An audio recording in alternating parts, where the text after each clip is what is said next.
Welcome to Street Apologist Live, ladies and gentlemen. I am your host, Vocab Malone. This is the show where we serve the underserved and look into the overlooked. Today is Saturday, December 28th, about 8:04 p.m. here in Phoenix, Arizona. And I'm rocking with my main man from Shield Squad, Abu Camera, tonight to do a review of this special Christmas episode that we did in conjunction with our fellow apologist, David Wood of Act 17 Apologetics, where it's a parody, a satirical skit where Muhammad is meeting Santa Claus. And some interesting things happen, so we're going to review that, give you some behind-the-scenes commentary, get into some of the issues regarding incarnation, as well as some issues directly relating to Christian and Islamic apologetics and relationships and theology. So while everything's getting set up, go ahead and hit that like button, please, and grab this link and share it. That'd be fantastic. And then I didn't tell everyone I was going to do this, but guess what? After we review this, we are going to do a little bit of a defense of Christmas, as it were. Yes, that's right. So be prepared for that.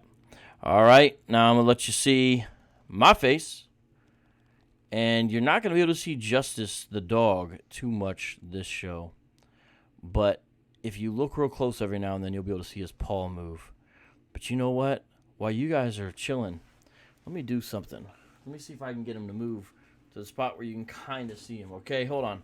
I got a treat here, and he'll move if I move it. Okay, let's try it. Hold on, just 1 second. Hey, buddy. Here you go, buddy. Why don't you come right here, buddy? Yeah, here you go. There you go. Yeah, just sit right there. Eat that so people they want to see you. There you go. There you go. Stay right there. There you go. All right, let's see if he stays right there. I'm trying. There. Oh. There you go. It's your chance to check out Justice before we get started.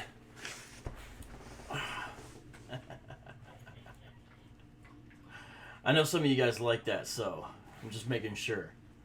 You know. Watch this. Check this out. I'm going to do something real quick. See my bookshelf? You see it? Let's make it Christmas colors.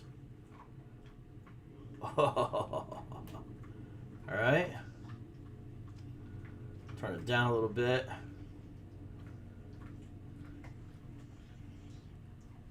What do you guys think? Let's just go with red. Nah, I don't like that. Right about there probably works. Huh. Huh.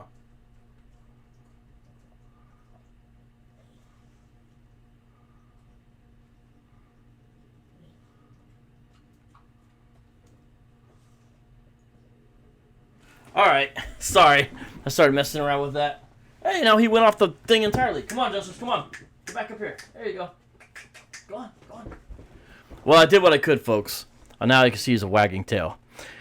Okay, so with all that being said, Abu, go ahead and unmute your mic. How you doing tonight, brother? I'm doing very good. Belated Merry Christmas to everyone who at least celebrates on the Gregorian calendar, and I guess upcoming Merry Christmas to any few people out there that might celebrate on the Julian calendar. No doubt, no doubt. Reject that Gregorian calendar, that papist monstrosity. All right, now with that being said, homie, yesterday before we get into this show, you know that I did a show where we talked about Pastor Dow's congregation, Straightway Truth Ministries, right? And within that being said, we mainly were discussing this issue where two of the members of the group got arrested over a Christmas play, a Christmas pageant, and the show was only supposed to be about 2 hours, but then KGB himself, Brother Kabir, the ex-former Green Bay Packer, came on, and we talked to him, so that was very interesting. And in that, I mentioned briefly about a new video that you put out. What I'm going to do is get a few things set up. Can you tell people briefly about your video you dropped yesterday and maybe some other videos you've got on Dow and those folks? Because you got some good stuff. And then we'll get right into this show, my friend. Sure. The video I put out yesterday, it was a lighthearted video. It's the only one I have on Dow's group to date. I don't know much about the group, but because they were in the news, I thought I might take another look. And one of the few things that I knew about Dow's group is I had looked years ago when he had made a video about the Pope allegedly coming out with a new version of the Ten Commandments. Apparently, he had read from a satirical website, not The Onion, but something approximating The Onion, a satirical website, and he wasn't aware that he was reading satire, and so he presented it seriously. And because I was aware that he had done that, I had looked into some of his stuff on the Ten Commandments, and I had noticed that his church had a Ten Commandments display for years. I had been aware of it for years. I had saved screenshots, and I had just noticed with the gentleman Kabir being in the news that they apparently removed their display. It hasn't shown up in any of their videos from inside their gathering hall for the last couple months. And so I decided to do a video on their interesting Ten Commandments display, which was very rabbinic. It was, Pastor Dowell's church, though Israelite, is emphatically not rabbinic. It's quite hostile to mainstream Judaism. And yet their Ten Commandments display was just an obvious rabbinic display. It was something that they somehow got from a rabbinic source, whether they copied it off of the internet or even maybe purchased it online from a Jewish store or something like that. But in everything, in its approach to putting Hashem instead of the Tetragrammaton, the name of God, and it's the way it divided up the Ten Commandments. A lot of people are not aware that Rabbinic Judaism has a different division of the Ten Commandments, and so I just lightheartedly discussed that because I thought that was an interesting subject. The Ten Commandments display in Pastor Dowell's Straightway Truth Church or gathering or assembly, whatever he calls it. And shout out to Sister Carol. She is sharing your YouTube channel right now. Thank you very much for that, Carol. Good to see you here, all the way from Florida. And, did you mention the misspelling? Yes, that was also something else that I focused on. Their version of the second commandment began with Exodus 20, verse 3, which begins with the words lo yihyeh, and they misspelled the word yihyeh. They had a dalet instead of a hey, I guess, lo yidyeh, although that's not an actual verb. And so, I discussed that and how this rather glaring spelling mistake, it's forgivable on one hand, and so I hope the gentlemen in Pastor Dowell's church don't take this as me trying to be too harsh with them. It's not my intention. Anyone can make a spelling mistake, but at the same time, I did find it interesting that this spelling mistake seemed to have gone unnoticed for 4.5 years. I don't know if they even knew of it when they took down the display. But yeah, and it's one that could have been fixed with a paintbrush. They could have just easily put in a little marking to change the dalet into a hey. But all they had to do was pay you, and you could have came in there and done some independent contracting, some artistic work, and you'd be just like Bob Ross. You'd be like, happy little Hebrew, Hebrew. The funny thing is the thing that you would need to add to change the dalet into a hey is essentially a triangle. So I would have made it green and put in a little happy little Christmas tree, for Straightway Truth. Happy little triangle. Yeah, happy little pine tree,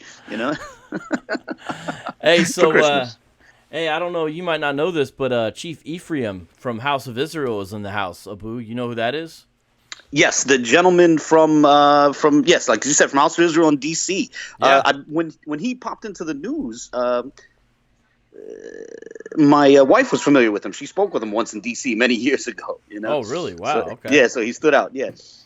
Yeah, I've been trying. He pops up every now and then in the live chat, and he's usually pretty chill and stuff, And I always try to get him to come on. And he just I would love to, if he has any questions or comments, I would love to engage with them, Yeah, he hasn't shown an interest in that. He likes to kind of That's fine. House of Israel is an interesting group. Yeah, because of Zabak and all that. Well, Zabak is a very interesting gentleman, I think. I've had not very many interactions with one Westers in person, but I have spoken with Zabak twice, once in the late 90s, again, I don't know, 7 to 8 years later. And he's while he's fiery, one thing I'll say about Zabak is he's also fair in the sense that if you talk with him respectfully, even on a doctrinal dispute, he responds respectfully. He's a gentleman who sort of he often meets his opponent's level of intensity. So, I found that he doesn't, he responds respectfully when people talk to him respectfully. And that's one thing that I like about Zabak vis-a-vis the One West spectrum. And I'm not saying that every other One West leader is unhinged, but unfortunately some are. And Zabak seems more disciplined, and that's something more disciplined than some, and I appreciate that about him. And that's why House of Israel stands out for me sometimes. Yes, indeed. All right, so here's what we're gonna do. I'm going to start to bring up the video here for the Boom Boom Room. Can you briefly give your general overall reaction to the Boom Boom Room, the Santa Claus edition we're going to play here? Can you say a little something while I get it set up here? I'm not sure I'm prepared to say something on that. I guess I'm people. Boom Boom Room episodes. They're quite you're on Joel intense, Benjamin and this one was no different. Live. I don't know. Y'all know what forgive time me it for is. I'm rarely at a Y'all loss see of the words, shirt but I got on? this time. Darth Vader. I'm looking forward to yeah. reviewing it, I guess. We're about to take you to the light side, the dark side, and any other type of side. You understand what I'm saying? Yes, sorry. Number one, Dad. I'm getting this set you up, understand? and Joel Benjamin's video started playing in the middle of it, which is kind of funny, though, because in the video he's talking about how he's got his Darth Vader shirt on. And that was the last Boom Boom Room. Do you remember the Darth Vader one? Remember we talked about that last time you were on the show, I believe. Which was only a couple of days ago. Yeah, I remember it well. The Darth Vader one definitely stands out. Yes. Okay, so the way it's going to have to go is I'm going to have to tell you what's being said, though, because the way it is you can't hear the audio. So the best way for you to kind of keep track of what's going on is if you bring up the actual video of us right now, us doing this, and then kind of pay attention as best as you can to the live chat, I guess. Yeah, I'll do that. While I'm muted, I'll be playing that. Yeah, I think that's the best way we could do this. And all right, I've got it set up. So everybody, again, welcome to the live chat. Yes, I know everyone can hear the video. I know everything's getting set up, and that's what happened. Just chill, everybody. It's all good. Yeah. All right. So sometimes I hit a button and computer lags, and how far it goes. So here is the latest edition of the Boom Boom Room, and it is where we have Muhammad meeting Santa Claus. With that, let's begin, and we're going to give our live reaction to it right now with you guys. And if you have a great comment, we will put it on the screen for everyone to see. This should be very fun, theological, and entertaining at the same time. Here we go.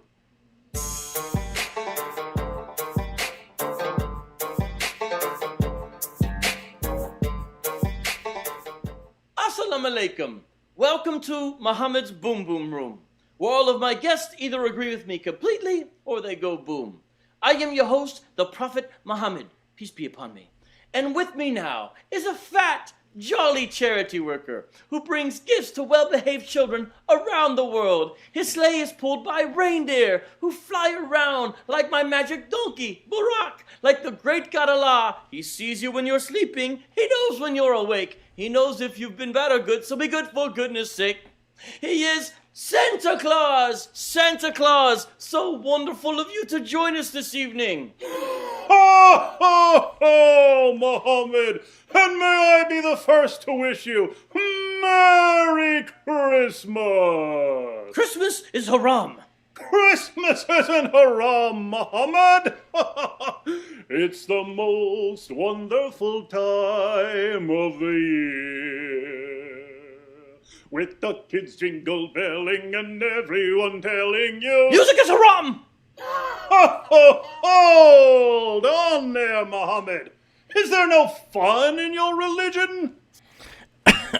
Okay, so, Abu, why is Christmas haram?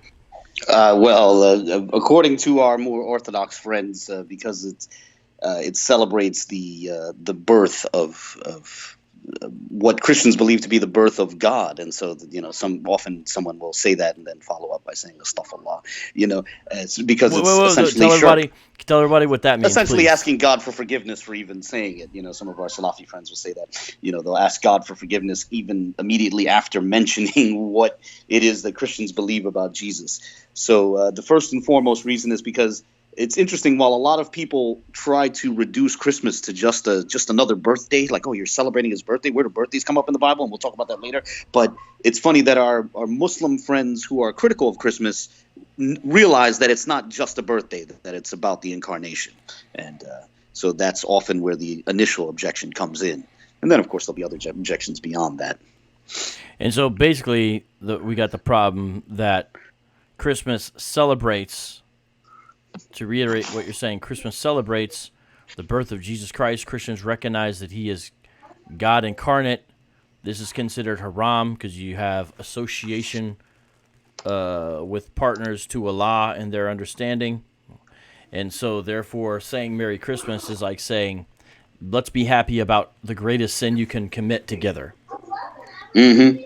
All right, so we're just trying to real break quick. that down. A funny thing about that, though, on the birthday front, not necessarily the incarnation. I understand Orthodox Muslims have to necessarily reject the incarnation, but interestingly enough, in Surah Maryam, in the 19th chapter of the Quran, Jesus is quoted as saying, "Peace be upon me, peace be upon the day I was born," and of course, that doesn't necessitate an annual celebration of such, but nonetheless, it seems that is repeated throughout the generations. Every time a Muslim recites Surah Maryam, or at least that verse, the 33rd verse of the 19th chapter, they themselves are repeating this, peace be upon the day that Jesus was born. In a sense, that's a celebration of his birth, in a sense. You're saying because in the Quran, Jesus says, peace be upon the day I was born, and so it's kind of like a way to recognize birthday. But the real issue within Islamic understanding is not the birthday component. It'd be the fact of we're celebrating the incarnation, which is considered an unthinkable idea for Allah to condescend into his creation in such a manner. Precisely. And I find that interesting because sometimes when we discuss Christmas with polemicists who are anti-Christian, they often, not anti-Christian, but anti-Christmas, the Christmas polemics will reduce it to just a birthday, but it's interesting that many of the Muslim polemicists don't do so. They see it as more than just a birthday. It's about the incarnation. They recognize the more fundamental issue, which is the incarnation. What about singing is haram? Because, David Wood's character, Santa Claus... said, I caught that. He said that. I'm sorry, Muhammad said that when he said it's the most wonderful time of the year. He says, singing, music is haram, right? Singing, I don't think so. Is it?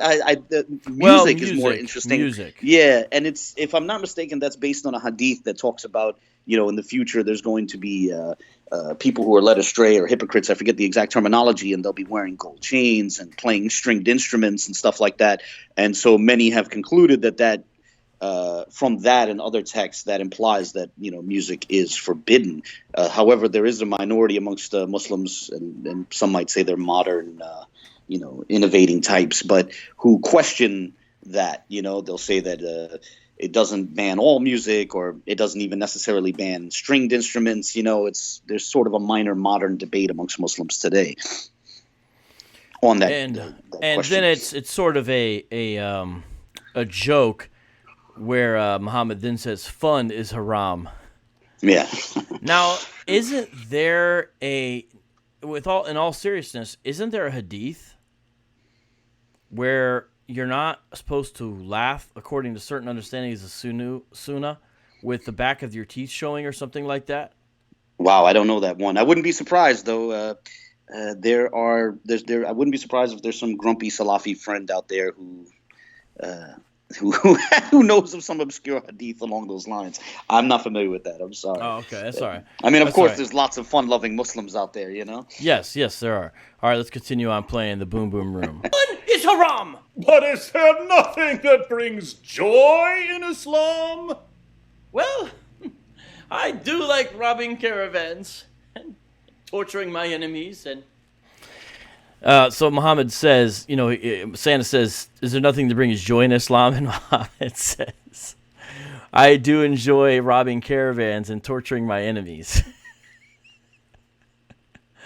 Oh, man. What's your view on Muhammad in the caravan raids, Abu? I don't think we've talked about this before. Oh, that's a tough one for me. I am when I was interested in Islam, I was in a very hadith rejecting phase, and I think as I moved away from that, and I continued to take that sort of skepticism about the extra Quranic literature, and I don't mean that disrespectfully towards my Muslim friends. I understand, but I mean, let's look at this through the standard Muslim in the world. When you talk about Bukhari and Sahih al-Muslim, right? Sahih Muslim, how do you say it? When you talk about those two, you're talking about sort of that's the gold standard. Oh, yes. And I'll say this. I would certainly, putting the skepticism aside, I would say that the collections of ahadith, amongst the sort of orthodox accepted collections, and then also some of the biographies, some of the seerah literature, they certainly have a number of elements that seem to very easily loan themselves to criticisms of Orthodox Islam or the depiction of Muhammad in those texts. I'll say that, and therefore, unsurprisingly, they become centerpieces in a lot of criticisms of Islam and polemics against Islam, and you see there's an interesting pushback from that from a lot of even Orthodox Muslims. There's a lot of questioning of the not a lot, but there are every now and then someone questions the value of such a hadith, and interesting, even Shabir Ali, he himself has sort of introduced a framework for expressing more doubt about these hadith collections, not necessarily on violence, but it's interesting that he's moving in that direction intellectually. Practically, I don't find the average Muslim using Shabir Ali's arguments in day-to-day life very often. I find college kids who are more intellectually minded and sort of the semi-professional apologists like him, and to be honest, the moderates, that's what I see. So I respect that, but I find Shabir Ali every day more and more idiosyncratic. I don't want to say irrelevant, but not very pragmatic, but highly idiosyncratic. Now, with that being said, the defenses I hear about the caravan raids are not really along the lines of what you said. Just in my experience, maybe you hear something different, because you're kind of casting doubt on historicity. What I hear is those were all defensive raids. They were precisely. I've come across that as well. All of them were defensive. But if you actually read the literature, and I believe it pops up not just in the hadith, but the biographical literature, I believe as well. I believe it pops up there as well. And there's whole collections of just about his wars and specifically his raids. And you can find that there's sometimes a very little pretense given. And then they essentially just raid people, right, who are going through the area, and they become aware of it. And then they go get them, and they take their stuff. And they say, praise Allah. I mean, that's what I see a lot of times in the sources. I don't see this defensive. I mean, I don't even know how to caravan raid, when you're searching for booty and treasure. I don't really see how it's exactly defensive anyway, but not only that, I mean, I think even that is sort of one perspective from the Muslim world, which is very diverse. When you get into some of the more harsh versions of Salafism, especially outside of the United States, there are Muslim thinkers who take seriously this idea that there is a certain permissibility to taking the wealth of the kuffar, and that even came up in like Saudi history, and there was what became the Saudi state. The people who set that up, they committed a number of acts of violence and robbery against Muslims who disagreed with them, and so there's long been this understanding among some Muslims that even if they're not defensive, it's okay, even offensive attacks on non-believers are permissible. Now, I'm not saying all Muslims agree with that. I'm not even saying a majority of Muslims agree with that, but that is a line of thought that's out there that comes up amongst more, or let's say less politically correct Salafis. And it seems like Muhammad tortured unbelievers as well. And so that's what we mentioned. For example, there's a story about this. After the Battle of Khaybar, June 628, Muhammad was looking for some booty, as in treasure. It had been hidden there by one of the members of the Jewish tribe. And, they were saying, oh, no, this treasure had been used up in the war, but it had been hidden. And so Muhammad was asking around for this bag of treasure. And here's the quote here from Sa'id ibn Amar. What has become of the bag which Hoya brought from the Banu al-Nadir? To this answered, wars and expensive has emptied it. But the Prophet remarked, it was a short time and a big sum of money. However, Hoya was killed before that. The Prophet then turned Sa'id over to Az-Zubar, and the latter put him to torture. So that's one place where you see, and by the way, the source for that is, you can read about it in a book, The Origins of Islamic State, but there's other books you can see. You can get the original sources as well, of course. And then, then it gets revealed where it is, right? But first, when it wasn't revealed, here's what Muhammad told one of his soldiers. Torture him until you extract what he has. And so they built a fire on this guy's chest. This guy was named Kanana. And he nearly died. And then, of course, they chopped off his head. And, this is the kind of thing I've seen is actually torture of enemies. And which is interesting. And you can also see this in the life of Muhammad, Sirat Rasul Allah. That's sort of the, I think, the biographical literature and also the history of Al-Tabari, the victory of Islam. And also, according to Al-Qaidi. I have trouble pronouncing the name, so I totally apologize, everybody. But it's interesting because in my searching for this, I stumbled across a HuffPost piece that actually said Islam forbids torture, which I thought was fascinating. Now, have you ever looked much into that aspect about Muhammad's life? No, I can't say that I have.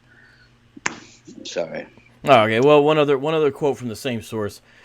When he then tortured the guy's brother, quote, he commanded that the other Ibn Abi Il-Hakak, the brother of Kanana, also be tortured and then handed over to the care of Bashar bin al-Bara to be killed by him. Some say that he cut off his head. After that, the messenger of God felt he had the right to their property and imprisoned their children. And so, there's torture. And so that's why that is in this part of the boom boom room. And then he's going to say, and also after this, he's going to say, oh, yeah, I know what people mean by booty, everybody. I think it's funny to do that, especially since we have. I'm responding to Tom in the live chat. I know what people think by booty. I understand that, but in this particular live chat, it's funny, and the reason is because we quoted General Hashar once, where he said followers of Buddha practice Buddhism. And so in this street apologist era, we actually try to say booty as much as possible, Brother Tom, because of General Hassar's slip-up to say that followers of Buddha were adherents to Buddhism. And we just thought that was the funniest thing we've ever heard. God bless his little heart. But shout out to all those who are proponents of Buddhism. Yeah, we never caught it, Abu, until G-Con and I were reviewing the debate, and we were like, wait, did he... Because recently he came over, this about 2 months ago, and we were like, wait, did he just say Buddhism? It's like Buddhism, man. That's pretty funny. And then after that, we've got Muhammad say, I also enjoy having my way with my sex slaves. Now, what do you have to say about the sex slaves? You got anything to say about that? Oh, man, that's rough territory. Maybe you should... handle that. I don't have a lot to say on that. Clearly, that's also a line of thought, that, I mean, we've seen a horrendous example of that in terms of those, who think that that's a legitimate part of Islam. We see that with Daesh, with the Islamic State, Dalat al-Islamiyya in Syria and Iraq, where they were doing that to the girls of so there's a modern example of that. What he's saying, everyone, is that there's Salafi proponents of Islam today who are trying to establish a caliphate, such as different versions of Islamic State fighters. And he's saying that part of what they have going on is certainly sex slaves. And he's saying there's a modern-day proponent, and they believe they are following the Prophet's examples. And this is documented. The modern practice of it is all over. I mean, BBC has done some pretty decent reporting on it, in fact. And it's bizarre. Blue-eyed girls cost a lot more, for example. And there's all kinds of just strange, sad things. There's examples of women from the United States of America who have left to go become ISIS wife fighters and found out it was not all it was cracked up to be. And so this is a very, very real thing, unfortunately. And so he's talking about that. Now, they believe they're drawing this behavior as being moral and rational and acceptable from the Sunnah, which is, I would describe it as the example and model of the Prophet Muhammad. Anything else to add before we play the next part? Because we're going to come back to that later. I know a guy who told me a very sad story, and he told me this before, any of the crisis in Syria and Iraq, and but he told me a very sad story about some Salafis in Bahrain, because Bahrain has a situation where it's majority Shia, and he told me that he knew some Salafis who were walking through a Shia neighborhood and pointing to houses and openly fantasizing about a future quote-unquote jihad against the Shia. And they were pointing to the houses where they would love to snatch up the women of those particular Shia, Like they already had houses in mind should a quote-unquote jihad kick off, Really? And that's, yeah. And no, I'm not saying anything became of that, but it just shows, I mentioned that because that story's always stayed with me, as it shows that mindset does exist. And it's not just limited to ISIS. It's sort of a thing that of course, not all Muslims, maybe not even a majority of Muslims think that way, but certainly some within the Salafi spectrum think that way. And I'm sorry, Yes, I'm sorry too. Yeah, so, you see, and the thing is, these folks are not doing this in a vacuum. They have tradition ahead of them or behind them, precedent. And the most important precedent, of course, is the example of Muhammad himself. All right, continue on with the skit. Here we go. And slaughtering unbelievers. What about the slaughter of unbelievers? Anything to say about that? We already talked about torture. Anything to say about slaughter? I mean, we know that exists as well amongst certain groups, certain violent groups. We've long known about Al Qaeda, and there's certain groups in certain parts of the world that take. The way I would put it is this. A lot of people are upset with the conclusions that David Wood draws from the Islamic sources, from Orthodox Muslim sources, and I'm not disputing the objections that people raise, and I think some of his critics would agree with this. There are also extremists that draw the same conclusions from those texts. I think that's a new criticism that's been raised recently, that quote-unquote Islamophobes think just like members of Al-Qaeda. They read the text the same way.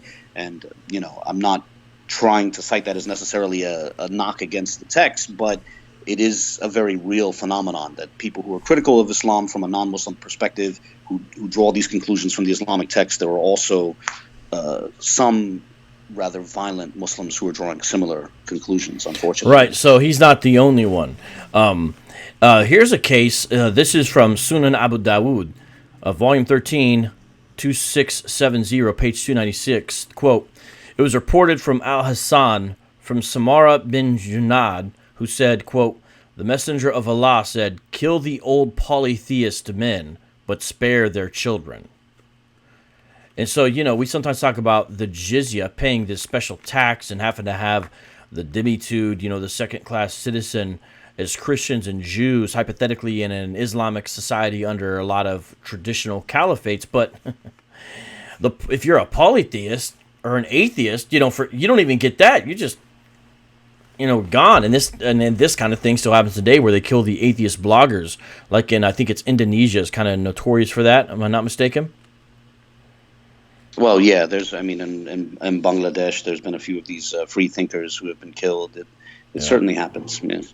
Yeah. All right, let's continue on. Here we go. That's why you're always on the naughty list. Wait, what are you writing? You can have a look, if you like. Why would you tell me to read your list, when, as everyone knows, I can't read? So there, Santa says to Muhammad, then that's why you're always on the naughty list. And he says you can read it if you'd like. And this comes from the idea of Muhammad being the illiterate prophet, because Muhammad says, I can't read. All right, what about the historicity of Muhammad being an illiterate prophet? Anything to say about that, Abu? We always like to hear your perspective.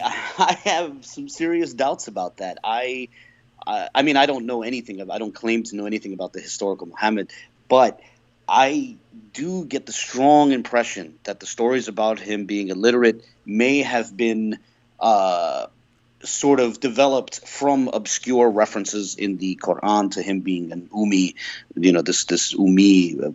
I've always been fascinated by. Now, I'm going to reference someone who Orthodox Muslims revile, and I hope I'll be forgiven for that. But nonetheless, I've long been fascinated by the argument of Rashad Khalifa and other fringe folks who said that the Ummi refers not to being illiterate, but refers to a Gentile. And there's a few translations of the Quran that reflect that as well. Yeah, I've seen those. Yeah. What we go with here, and I sometimes wonder myself, because honestly, Muhammad was functioning as a merchant for quite some time. And I think him functioning as a merchant sometimes make you question, illiterate? I guess it's possible, right? It's not impossible. But with that being said, what we go with here is, first of all, it's the most common by far interpretation. And this fact, in my experience with real-life Muslims, is often given, his illiteracy, supposedly, as proof of his prophethood. Because how can an illiterate man come up with these amazing verses? Nobody can produce one like unto it in regards to the Quran and that kind of thing. And so this is given as like, whoa, this is clear evidence, the fact that this is from Allah. Not only is it amazing Arabic, supposedly, the Quran, but also it's given by somebody who's not even literate. And he's even sometimes referred to as the illiterate prophet in Islamic circles. Or the unlettered prophet, the unlettered prophet, yeah. And so we're going here with that because that's the real life. All right, continuing on here, see what's said. A naughty list, and you've been the naughtiest boy ever. Let's see what we have here. You raped a prepubescent girl after... So this is the naughty list. You raped a prepubescent girl. Obviously, that's in reference to Aisha when she was 9 years old. And, it's interesting. If the woman or the girl can be married when she has her first period by an Islamic understanding, what about the boy? A boy might hit puberty around 12 years old. So can women have sex with 12-year-old boys? Or could 12-year-old boys marry 9-year-old girls? I've never heard this discussed. It's kind of disgusting, but nonetheless, interesting question. Any comments on that? I know it's a little crass, but I wouldn't be surprised if earlier in history, young boys who were from wealthy families may have married adult women while they were young. I wouldn't be surprised at that. Some, son of a sultan or something like that was handed an adult wife or something like that. I wouldn't be surprised if that was going on. As far as 12-year-old boys marrying 9-year-old girls, I don't know that. Although I don't know, I think that's something that still happens in the West in certain more austere communities. That there's a push to marry kids off rather than let them run wild. So I imagine our Muslim friends might point to that if we 12-year-olds double down to. Oh yeah, definitely. I mean, I knew in Eastern Europe you see that kind of thing, like amongst the Roma and Sinti, the so-called gypsies. They'll marry 12-year-olds off to each other, 13, because they believe that if you don't, like if a kid seems like he's quote unquote hot under the collar. Yeah, like he's about to run wild. It's better to just marry him off to a kid or her off to a kid that's roughly their age. Always throwing the Romanians under the bus. Listen to you. No, God bless the Romanians. I love them, and that wasn't a knock against them. I mean, what they would say is, what's the alternative? Look at the secular West, which instead just lets the kids run wild. Everybody, look at Muhammad's face. I love that freeze frame. That's pretty epic. Let's hear what else constitutes Muhammad being on the naughty list. Forcing your best friend to give her to you because you had a perverted dream about her. Forcing your best friend to give her to you after you had a perverted dream about her. I actually never knew about that until I heard this episode. Do you know anything about that in regards to Aisha? I don't know about the forcing part, but certainly there's a hadith that where it seems like her father expresses a little bit of reluctance, and then he confirms that it's permissible. I don't remember the precise hadith, so it's a long time since I've looked at that. See, that's it is interesting though that if there is that sort of slight doubt, it would at least hint that for some, at least in the time when those hadith were being formulated, some had doubts about the age difference for someone to come up with a narration like that.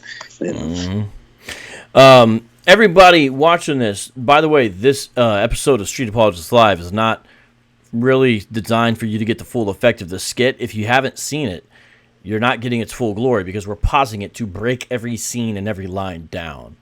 And so the enjoying the humor comes a little bit more from a straight-through viewing. This is commentary. And so I just hope everybody understands that there's a reason why we're doing like this. We're breaking it down so you can see each line's depth behind it. Continuing. Took the ex-wife of your own adopted son. Took the ex-wife of your own adopted son. We discussed that in detail with the Vader situation last time. I don't know if you have one quick thing you want to say about that. No, I think we already covered that last time. All right, continuing on. Causing the divorce by lusting after her, you got caught having sex with your slave girl in the bed of one of your wives. Got caught having sex with your slave girl in the bed of one of your wives. You know anything about that one? No. Then you swore that you would stop having sex with her. Then you started having sex with her again and claimed that Allah ordered you to do it. You had 9 wives at one time, even though your own revelations only permit 4. You had 9 wives at one time, even though your own revelations only allow you to have 4. Comments on that? That is a fascinating detail. It shows that he was exempt from the rules that applied. Well, let me rephrase that. The biographies of Muhammad clearly have him being exempt from the rules that applied to others, you know, and because apparently, as it was already alluded to, the Quran on its surface seems to permit having up to 4 wives, though I'm of the opinion that it may even contradict that later on in the same chapter in Surah An-Nisa, but whatever. All right, continuing on. You allowed your followers to hire prostitutes. You supported your religion through robbery instead of hard. He talks about muta marriage there, even though he doesn't use the word muta. Any comments on muta? I think our Sunni friends, by and large, would say that's more of a thing of the Shia, you know. Although then, of course, some would say, no, there's precedence within Sunni history. But nonetheless, I think most Sunnis would say that's more as a Shia thing. Yeah, I always think it's kind of funny when a Sunni Muslim, when we bring up muta marriage, they'll say, that's not Islamic. Muslims don't do that. And I'll say, really? They'll say, yeah, only the Shia. Yeah. I'm not sure if anyone else sees why that's so funny. Yeah. Well, I'll say this. Only the Shia. Well, that's a whole section of Islam. If you're going to say that, what do you mean it's not Islamic or it's only the Shia? Well, the Shia, you're clearly saying the Shia do it. It's just, that always makes me laugh. I'm sorry.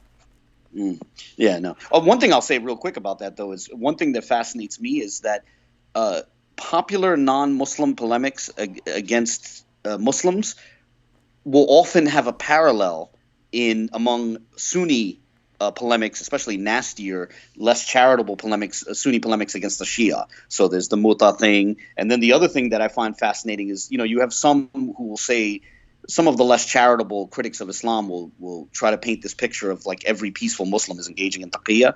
And the funny thing is there's Sunnis who, especially Salafis, who are very hostile towards the Shia. And while they'll get upset if someone says all peaceful Muslims are engaging in taqiyya, they'll turn around and say almost the exact same thing about the Shia, you know? No, I kid you not. No, you are exactly right. There was a young college student that I was witnessing to who attended Arizona State, right? And we were speaking about Islam, and he was really trying to do dawah to me. He was very sincere, and it was a very good relationship, very good back and forth, very good conversation. And in that, he said, yeah, you know, our mosque is a little too diverse for my taste. And I was like, what do you mean? He's like, well, we have, you know, it's mainly Sunni, but we have Shia at this mosque as well. This is one of these campus mosques, and I don't know if anyone knows sort of the way the masjids, a lot of time when you have a masjid close to a college campus, it's a little more humanistic or kind of moderate. I don't want to say liberal because it wasn't a liberal mosque, but it's just a little more, chill, kind of, some messages that are a little positive, A lot of times this happens when it's connected to a college campus. Not always. I'm just saying in this case it certainly was. So anyways, he says, well, we have all these Shia, and he literally does a left, right, like he's about to cross the street because it's just him and I talking. And we're by the mosque, but we're about a block away at this point because we were walking to our cars. And he says, well, they say that 8 out of 10 things a Shia says is a lie. Oh, wow. I was like, what do you mean? He's like, you can't trust them. We all know that. Yeah, and it's fascinating. I've experienced that with multiple Muslims. And the fascinating thing is that if you said that kind of thing about Muslims in general, they would recognize that as bigoted, but yet they feel quite comfortable. Not all Muslims, not all Sunnis, but man, there are some out there that will have this cognitive dissonance where all of a sudden they feel comfortable saying that about all Shia, and it's sort of like it's ridiculous to say that about 1.6 billion people, but 120 million, yeah. All of a sudden it's plausible for them. They think they're all sharpening their knives behind, in private while smiling in your face or something like that. The views that some Sunnis have of Shia mirror some of the least charitable views that some non-Muslims have about Muslims in general. And I find that to be a fascinating parallel. Yeah, no doubt. All right, continuing on. Work! You tortured a man for money. You called for the violent subjugation of the entire world. You ordered your followers to execute anyone who leaves your religion. You beat your wives. You encouraged your followers to beat their wives. You bought, owned, sold, and traded black African slaves, which led your followers to institutionalize black African slavery. You told your followers that Satan looks like a black man. Well, it's funny. I don't know if you guys noticed that, but the Muhammad character there looks at the camera and looks at his watch, but he actually doesn't have a watch on, so he just looks at his wrist and points to it. I don't know. I think it's funny because he doesn't have a watch on, but he's like doing this, because he's getting bored of this list. And in this list, Abu, we continue on to say, the slavery issue. We talk about the racist, some of the potential racist issues towards Africans. Talk about subjugation through terror and jizya. Actually, I'm starting to lose track. There's so much on here. What else was on here, guys? Death for apostates, that came up. Oh, yeah, excellent. Look at you with that steel mind. Yes, exactly. Death for apostates. And any comment on any of those that you want to specifically call out?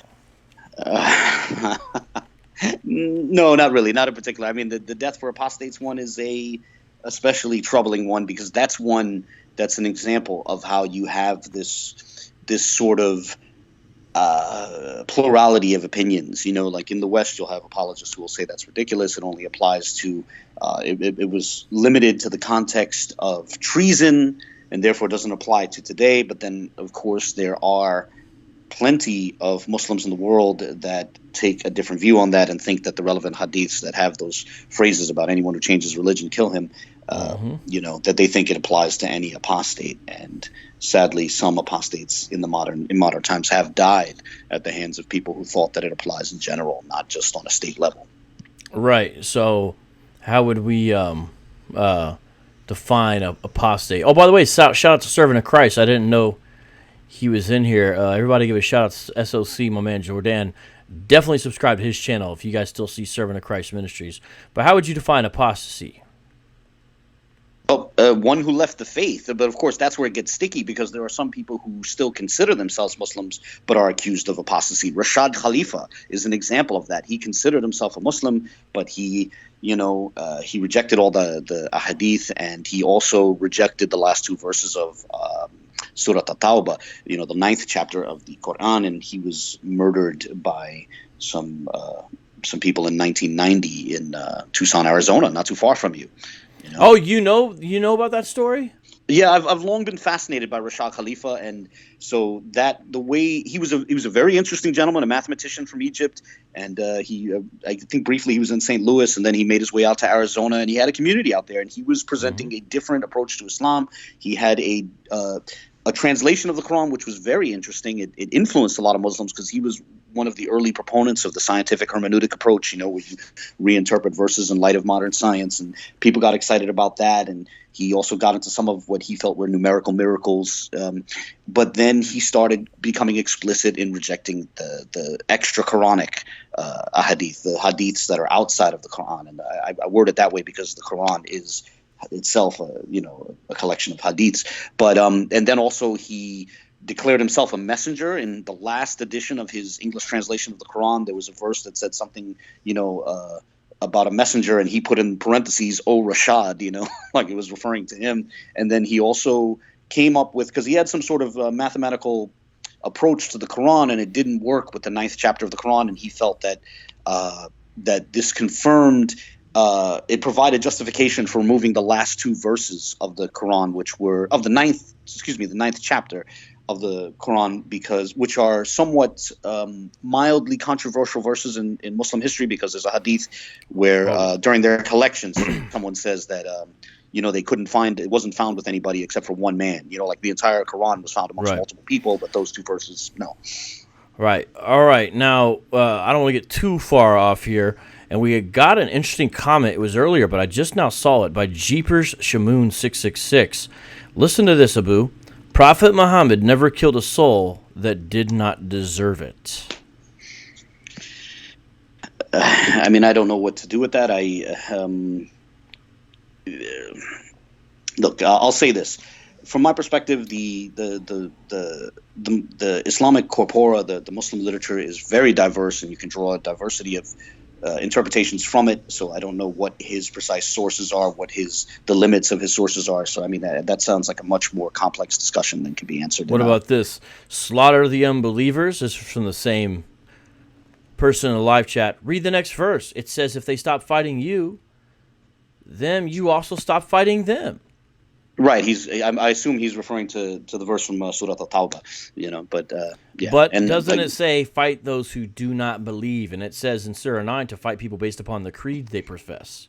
I mean, yeah, yes. There's a and in relationship to the apostasy, vocab, dude, you're contradicting yourself. Quran says to you your religion and to me mine. But how does that go? So he's saying we're contradicting ourselves. How does that go with the rules for, if someone changes their religion, kill them, which is what Muhammad said? Mm-hmm. There's also the thing. These are open questions. That's like the question. It's often quoted from the 2nd chapter from Surah Al-Baqarah. La ikraha fi din. There's no compulsion in religion. A lot of people quote this, and there's this question. Well, if you reject hadiths which contradict the verse from the Quran, then is there a contradiction there? Some would say yes, therefore reject those hadiths. But there's clearly very serious Muslim thinkers that do not see it the way that this gentleman, I assume it's a gentleman, Jeepers Shamoon 666, sees it, or professes to see it. So, yeah, I don't know. No doubt. All right, shout out to Mr. Rambo7, one of our favorite Muslims who is in the live chat. Continue on with the episode. Here we go. Okay. So what happens because I'm on your stupid naughty list? Well, children on the naughty list get a lump of coal. Is that a black stone? Oh, I love worshipping black stones. I love to kiss them.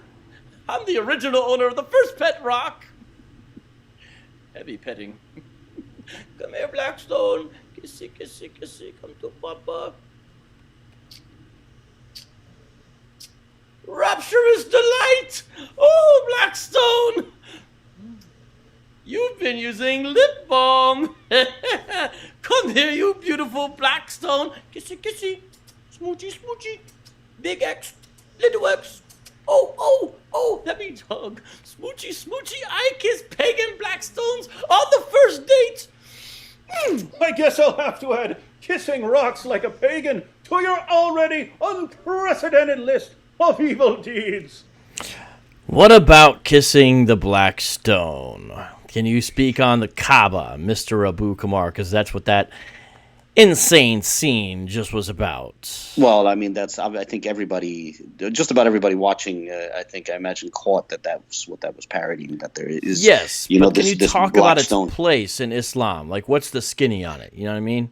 I mean, there are traditions that say that it was once white and people's sins turned it black. Well, actually, a hadith that's fascinating, that I think is fascinating, is because there are people who, no, I'm not endorsing this polemic, but there are people who accuse Muslims of idolatry for kissing the stone, for kissing the black stone. Yeah, and I think you yourself poked some fun at it. You said, "Oh, I love to worship black stones."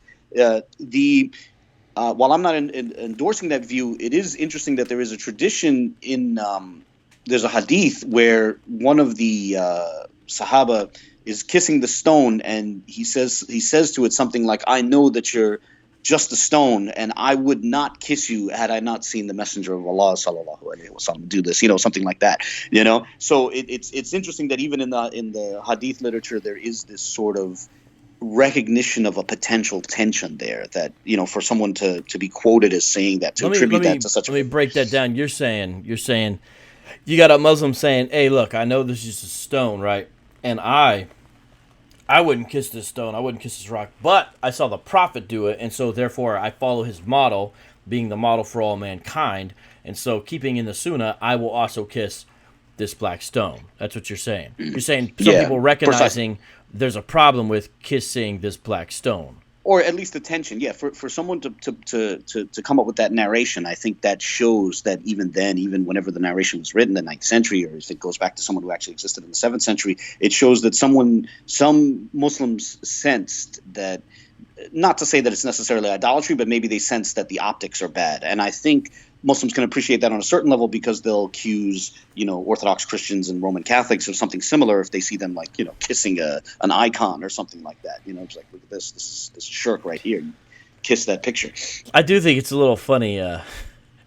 Santa pulls out black coal, and Muhammad's reaction is to want to kiss it because it's a black rock. I think that's really a funny. I think that's a funny gag. That was David's idea, by the way, everybody. It was the spirit of Austin Powers in there. That part of the skit had a very Austin Powers kind of feel. Yes, the spirit of Austin Powers. All right, here we go. I can't even kiss black stones? See, this is why I hate Christmas. Ebenezer Scrooge and the Grinch also hated Christmas, but they changed. So maybe there's hope for you. Come on, just say Merry Christmas. It'll make you feel better. Which part of I hate Christmas didn't you understand? Are you sure you don't like Christmas just a little bit? I hate it! I hate it! By the way, everybody, if you've seen Nacho Libre, the inspiration for that particular outburst done in that way is Steve the Skeleton, Jack Black's sidekick, when he's like, "I hate all the orphans in the world. I hate all of them." That's that's the inspiration for that. How about Christmas joy? I hate every Christmas ever! Ever! What about Christmas carols? Are you deaf and fat? I said music is haram. And by the way, the real reason I declared music haram is so I could put an end to all Christmas carols, because I hate Christmas. And the real reason I order my followers to violently subjugate the entire world is so I can put an end to Christmas. Everywhere! In fact, the only reason I invited you to the studio is so I could blow you up! Hold on there, Muhammad. So, I don't know if you guys caught it, but there's a few times where we also have David's character, Santa. Whenever he says, "hold up," he goes, "ho, ho, ho, ho." We're just having fun, okay? It's dumb, but it's fun. It's very purposeful, because the first time David did it, he just said, "hold up." And I was like, no. Have your character say, hold up.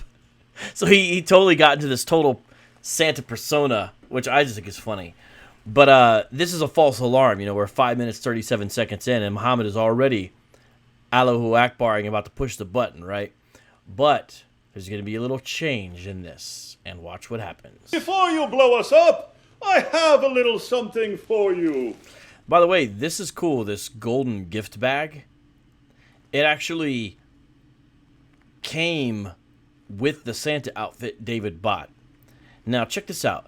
He had got a Santa costume sent, way in advance. But because of all the Christmas hustle, bustle, shuffle, the delivery company lost it. It actually said on the message, there may be a problem with your delivery. It may be lost. And so the first day we were here, we couldn't even do the Santa skit because there was no, our stuff wasn't there yet, right? Well, you at least had the Socrates beard, I assume, right? The Moses beard? Yes, but we needed the whole outfit. And check this out. That was very fortuitous because guess what that gave us time and allowed us to do was record the Jersey City shooting video. That's why we were able to do that, because we weren't able to get right into our boom boom room recording because we didn't have our stuff yet. So we did the Jersey City shooting video first. And then we reordered a new one and canceled that other order. And then this new one came and had the golden bag, so I think it was actually better. And it's funny because on the way, Sam Shamoon was coming over here. And so we told Sam, hey, pick up some wrapping paper, by the way. And so he brought it over. And then what we did is we simply just wrapped up the same sword from Islamicized Me and the wrapping paper that Sam Shamoon brought over. So this is why you watch this, everybody. This is the behind-the-scenes commentary. Now, don't worry, we'll get back to Abu's serious commentary in a second here, but here's the gift that keeps on giving from Santa to Muhammad. So he changes his mind because he sees he's going to get a gift. It's kind of melting his heart. You're giving something to me? Well, of course. It's Christmas. No one ever gave me a Christmas present before. Can I open it? Ho, ho, ho, ho. That's what presents are for.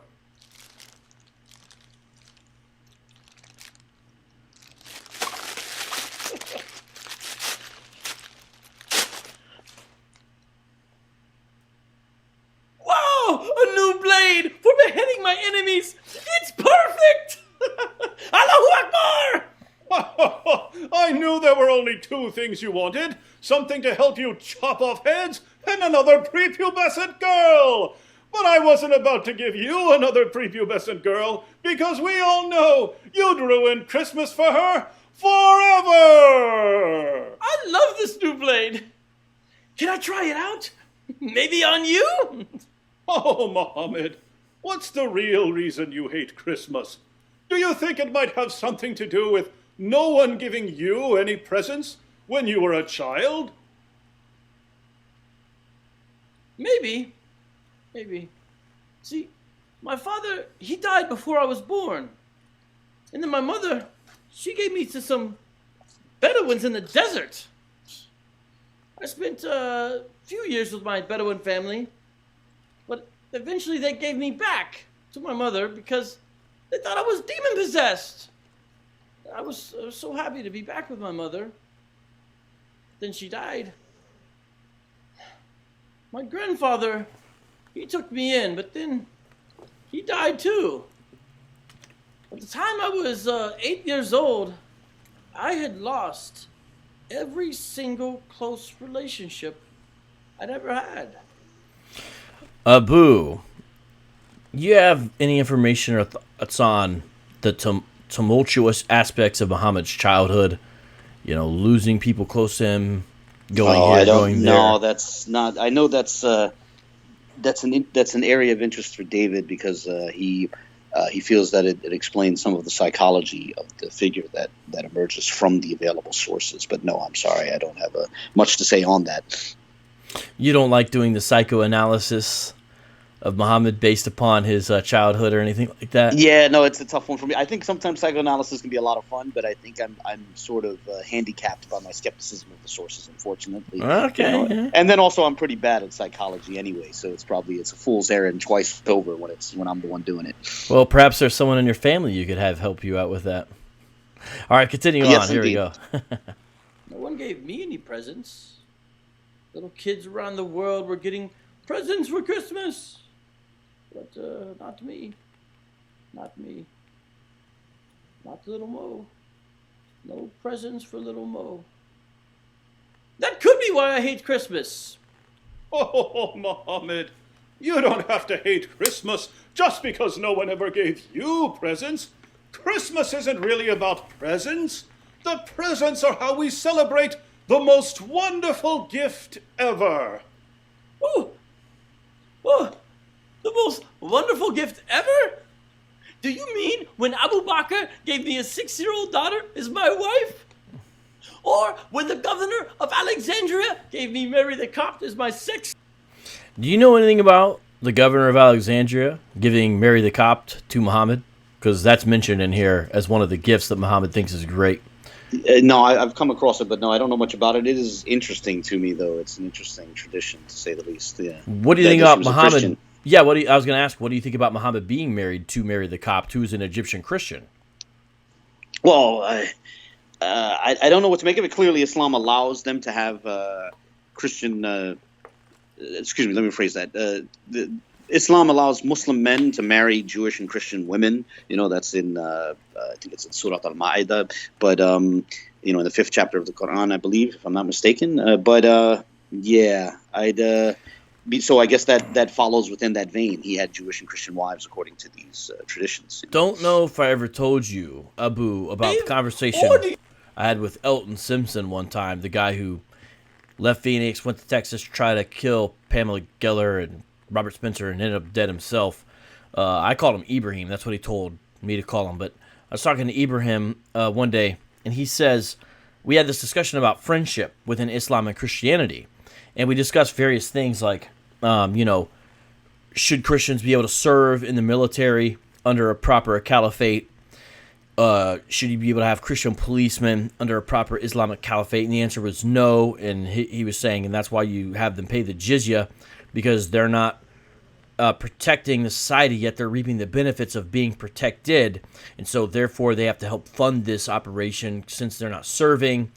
And that led into discussions about the relationships. And basically throughout all this, he says very clearly, you cannot take them as friends. And he was saying Jews or Christians. He was saying you cannot take Jews or Christians as friends. I was like, well, what about us, Ibrahim? We're talking right now. Are we friends? No, we're associates, and we're talking about religion, but we're not friends, and we never could be unless you converted to Al-Islam, is what he told me. And that was real quick. Hold on. There's a punchline to it. Not a funny punchline, but an important theological point. That was part of the conversation. Then towards the end of the conversation, this happened. We discussed marriage, and there's issues of multiple wives and Aisha, different things like that, right? And within that, here's what happened. I asked about Muslims marrying Jews or Christians, and he says, yeah, going again with the sources and stuff. And I was like, wait, I thought that you can't have Jews or Christians as your friends. And he was like, yeah, your wife's not your friend. She's just your wife. And I was like, bro, are you serious? I was like, come on, man. Yeah. Oh, man. I've seen that conversation in reverse. I've seen people who were seeking to criticize the Quran. They would bring up that verse from the 5th chapter. I think it's the 51st verse of the 5th chapter, if I'm not mistaken, and which is interpreted by some to mean, take not the Christians, the unbelievers, to be your awliya, your allies, or the Jews and Christians as your friends, as some interpret it. And I've seen Muslims push back on that and say, look, we're allowed to marry Christian and Jewish women. It's absurd to say we can't be friends with our wives. So clearly it doesn't mean that. And it's funny that you see that in reverse, And but not only that, once again, this is yet another issue where we see the polemics against Islam sort of mirror the interpretations of some of the more hardliners, that there are, Salafis out there who think that the verse is saying you can't be friends, In fact, amazingly, there was a recent situation in Indonesia where this Christian government official, he was running for some election, and he got in trouble because, some hardliners were trying to quote that verse against him. Like, how are you going to vote for some Christian? You can't even be friends with them. And he had said something to the effect of, that's ridiculous. And he got in trouble. A lot of people were outraged because they interpreted him as saying the verse is ridiculous rather than the interpretation of it. Well, Jeepers Shamoon says, Vocab Malone, that is a lie. The best friend of the Prophet was a Christian.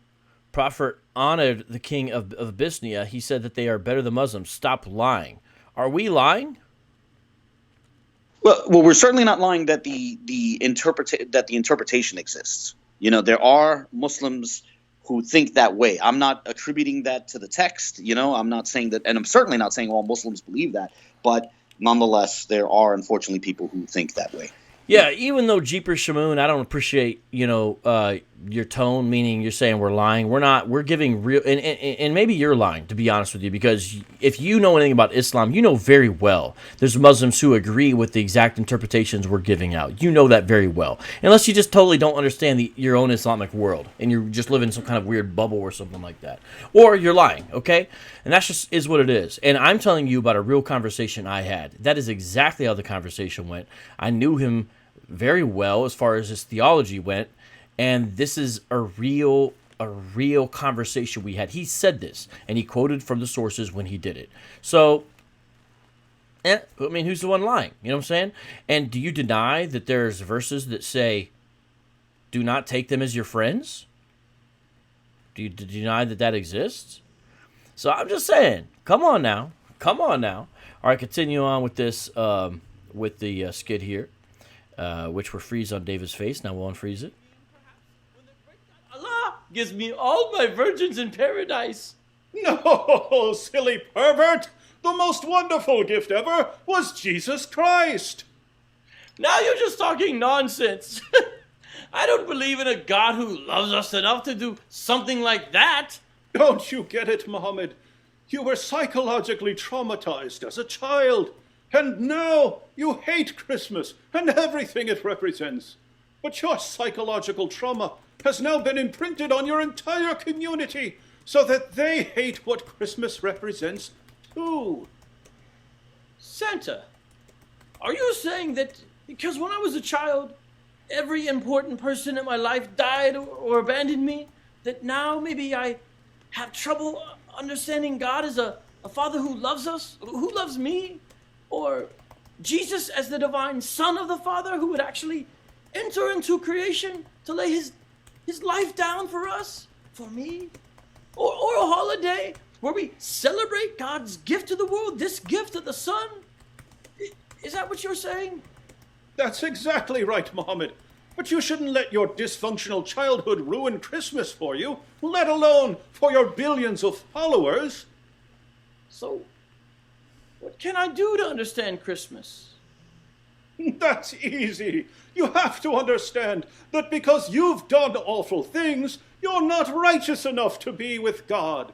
So, if you're ever going to be with God, you need a righteousness that comes from someone else, not from you. You need a gift. God gives us his righteousness through the gospel.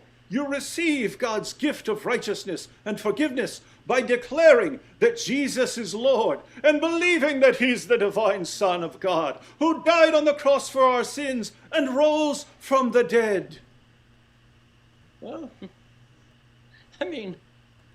I guess if I can believe that stars are missiles that the great God Allah uses to shoot demons, and that the sun sets in a pool of muddy water, and that semen is formed in between the backbone and the ribs, I'm not really in a position to make fun of other people's beliefs. Especially. Any comments on stars being missiles flung by Allah to ward off demons in case they are eavesdropping on the plans of Allah, Mr. Abu? No, I don't have nothing here on that one. But you've seen the relevant passages. I've seen the literature on that. What about semen being formed in the back?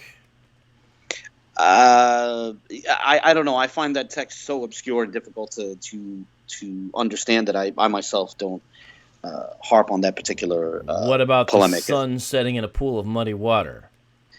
Well, you know what's interesting about that? I think that can be helpful when addressing some Muslim polemics against the Bible and against Christianity, because the standard Muslim approach is that it wasn't setting in a pool of water; it's describing the perspective of Dhul Qarnayn, of the person who saw it. And so once we have that sort of interpretive lens, once that's permissible, then you can use that in response to sort of polemics that Muslims might have, where they might try to say a verse describes the earth as flat, or, and so on down the line, we'll say, well, that was from the perspective of the person or something like that. We can use, they sort of loan out an apologetic tool when they do that. It's interesting to keep their responses in mind on that one.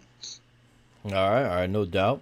And shout out to the brother Pure Sounds, maybe sister, sorry if I misspoke there, who is from Nigeria. So we gave some love to our Nigerian friends yesterday. Give some love to them as well today.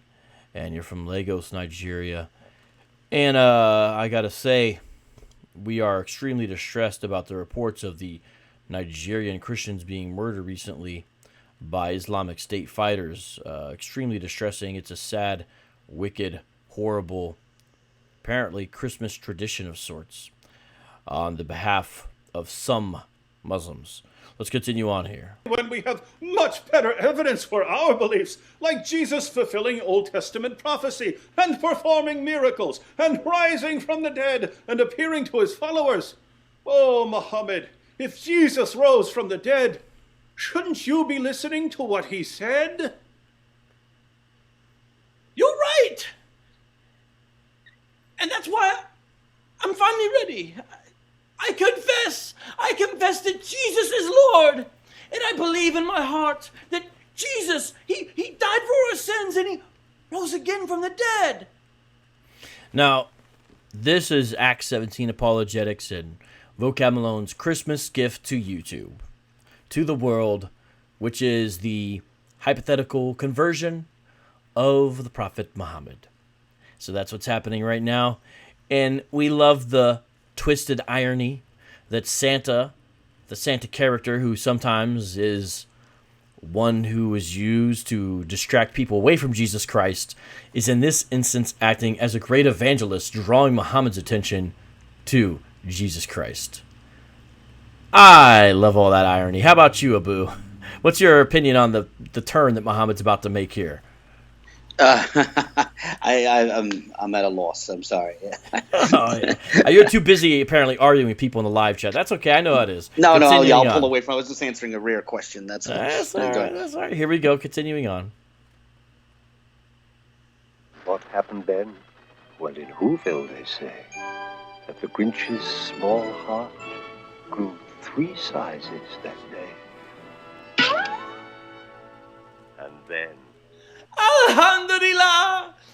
So, if you guys know The Grinch Who Stole Christmas, we superimposed the box over the suicide vest where the Grinch's heart grows and expands and he finally understands Christmas. And here we've got Muhammad doing the same thing. Oh, man, we're having fun with this. Oh, hey, real quick, I see Breakfast Gun. Breakfast Gun, shout out to you. In the live chat, and much love for real. And since you were one of the folks who gave a early Christmas gift, I want to make sure everybody knows and is aware. This Systematic Theology by John Frame, we are going to be going into this 2 nights from now. So not tomorrow night, but the next night, which is Monday night. I'm sorry. The live stream is going to be covering chapter 29, which is going to be a bit philosophical. We're going to get into epistemology and some other things from, yes, a distinctly Reformed perspective.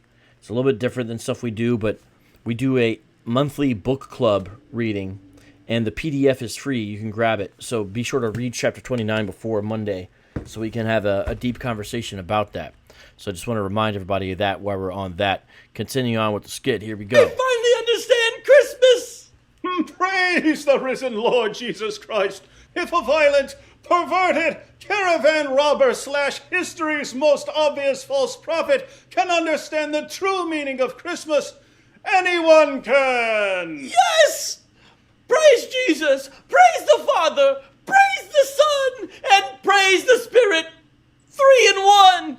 Ho, ho, ho! The Christmas spirit has filled the boom boom room! Yes! I normally make my guests go boom, but now my heart's going boom, boom, with joy. I will honor Christmas in my heart and try to keep it all year long. God bless us, everyone! Merry Christmas! Merry Christmas to Christians, and to Jews, and to Buddhists, and to Hindus, and to atheists, and to agnostics, and especially to all my followers around the world. Believe in the Lord Jesus Christ. Love the Lord your God with all your heart, with all your mind, with all your soul, with all your strength. Love your neighbor as yourself, and even love your enemies. God bless you all. You're all breathtaking. And the Allahu Akbar. Don't you guys like that? Now, I forget what I was said actually in Arabic at the end. I don't claim to know all things. Do you remember what I said, Abu? I unfortunately didn't catch it. Masi. Hold on. Amasiyu Akbar. I forgot what it is. Well, that would be the Messiah is the greatest, or the yes, Messiah that was it. That was it. No, yeah, that's it. Al-Masih Akbar. Can you say it slower? Can you say it one more time? When you had it, Al-Masih and then Akbar. You know, Al-Masih Akbar. Yes. No, that's it. That is Christ is great. There was many years ago in the 80s, there was actually a news report that showed when that terrible civil war in Lebanon that they had in the 80s, there was actually someone caught some footage of a phalangist, a Christian militant, firing an RPG and yelling out, Yasul Akbar, right as he's doing it, Jesus is great, What? Yeah, that was something from the 80s that I remembered, He was doing basically what you were doing, but he was saying Yasul, instead. I guess he was trying to satirize the very people he was shooting at, because I guess they were constantly yelling, Allahu Akbar, yeah. All right, wow. Now, guys, we've reviewed this, and so here's what we're going to ask you right now. I'm going to transition. I'm going to do a freestyle. It's going to be a brief commercial break. During the freestyle, I need you guys to vote, okay? Here's what I need you to vote. Do you want Abu and I to slip into a brief, say, 45-minute defense of certain aspect of Christmas where we respond to certain objections, or would you rather let us end the show right now and just see you tomorrow when we're going to cover the Christopher Day situation that happened in Dayton, Ohio? You guys let us know what you want to do. So either vote, let's put 1 for an encore where we do a defense, or 2 to close it. And while you're doing that, I'm a freestyle. Abu, can you give me things to freestyle about in the live chat? And I'll see what you write, and then I'll rap about it. What do you think? Are you okay? We'll give it a shot. Yeah, sure. All right, so you got. So what's the first one? You got to tell me. Rashad Khalifa. Can you say anything about Rashad Khalifa? This is another question. I do my best. I'm a Khalifa fan. Sorry. All right, I got you.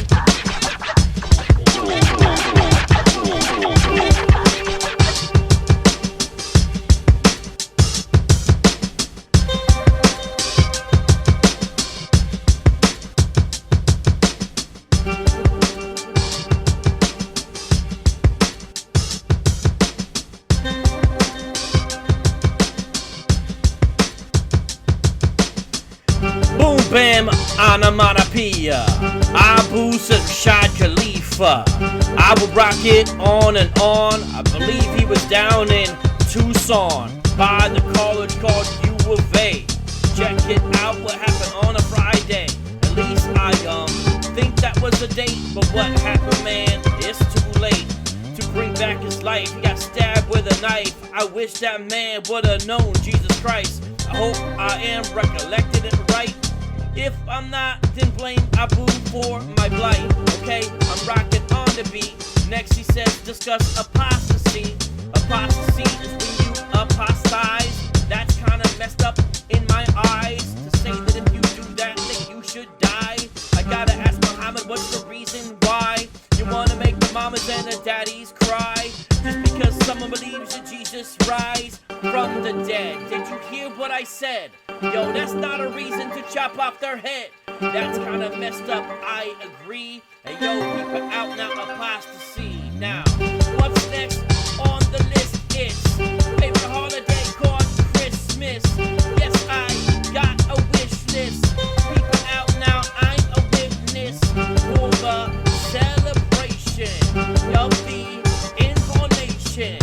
it won't bring salvation, but it's a good time to witness across the nation.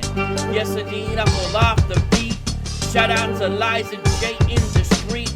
Why do I say that when I rhyme? Because she gave 1999. Johnny Torch says Christmas tree. That's what he wants me to rap about. Next to see, like a real MC. Christmas trees got an industry with the lumberjack. I speak slumber facts. I got the thunder. It's a thunderclap. He's coming back. He'll crack the sky. Yes, indeed. And I'll look with my eye. What's the next to go? Okay, let's discuss the snow and the cold.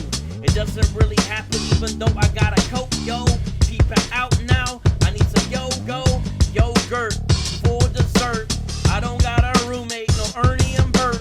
Unless you count the dog, all on the couch. He's so furry, up in the house. If you wear a blouse, you'll get fur on it. But we shouldn't kill him, that's whack, nabbit. Okay, I need to go to Atlanta. Why? So I can see Santa, Black Santa. That's the one I want. He's in them all in ATL, don't front. He's got the beard, it's crystal clear. Don't think that it's strange or weird, cause he probably wasn't really very white. How do I know? I saw him last night. Hey yo, I'm just kidding, he's from Turkey or Asia. Matter of fact, hey yo, I slay the bells like Santa slay. Get it? Peep it out now, I can never forget it. I saw mommy to see Santa Claus. That's adultery, bro. What's up with the song? Yo, that's kinda messed up. I got the jacket now, I gotta zip it up. I hear this dope beat, I gotta rip it up. And now I gotta drink from my cup. Very tasty. Grab the beat and make the words go together. My style's cold like the weather. Whatever.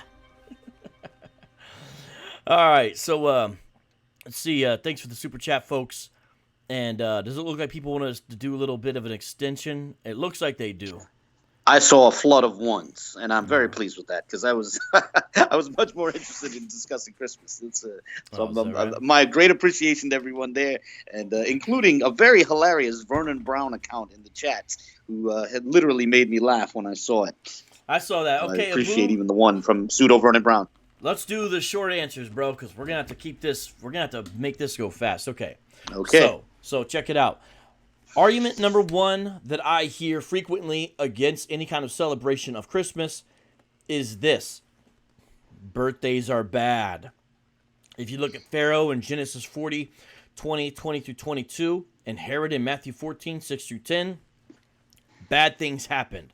Quick response is that in those cases, it's not the birthday that was bad. It's what they did on their birthday. Pharaoh killed his chief baker, and Herod killed John the Baptist. They were evil on other days besides their birthday. Don't blame the birthday that's being celebrated. And so I think that's important to bring out first of all. And I will say this, if we're going to be fair, we do sometimes see Christians in the early church mocking pagan birthday celebrations. But the question is, if we're going to celebrate the birthday of Christ in any way, are we going to celebrate it like pagans? For example, Origen of Alexandria, who lived 185-264, he actually mocked those celebrations, calling them pagan practices. That's on his homily on Leviticus 8. Because the early Christians were very, very averse to anything that smacked of paganism. The reason I bring that up is because that's going to come in handy later as a defense about this wholesale adoption of a pagan practice that is actually kind of a tall tale that gets passed around. What say you to birthdays are bad, therefore Christmas is bad type arguments, my man? Well, first and foremost, as we already covered, and as even the Muslim polemics against Christmas recognize, it's not just a birthday, it's the incarnation, and that's significant in itself. Second, I mean, honestly, as far as Jewish history is concerned, there are a plurality of views on birthdays. Some like to quote Josephus saying you shouldn't even celebrate the initial birth of a child, but we know Christ's birth was celebrated. That's in Matthew 2. And Josephus himself quotes other Jews who celebrated birthdays, even no less a austere and stern Jew as Hyrcanus or Canus lavished expensive gifts on Ptolemy's son for his birthday. That comes up in Josephus's Jewish Antiquities in the 9th book. Yeah. And you see, and then the angels, proclaim that the Savior's born in Bethlehem, Luke 2:11, and then they're saying, "Hey, Lord of Lords, King of Kings," Matthew 1:21. And so there is some kind of scriptural precedent, I think you could say, for commemorating and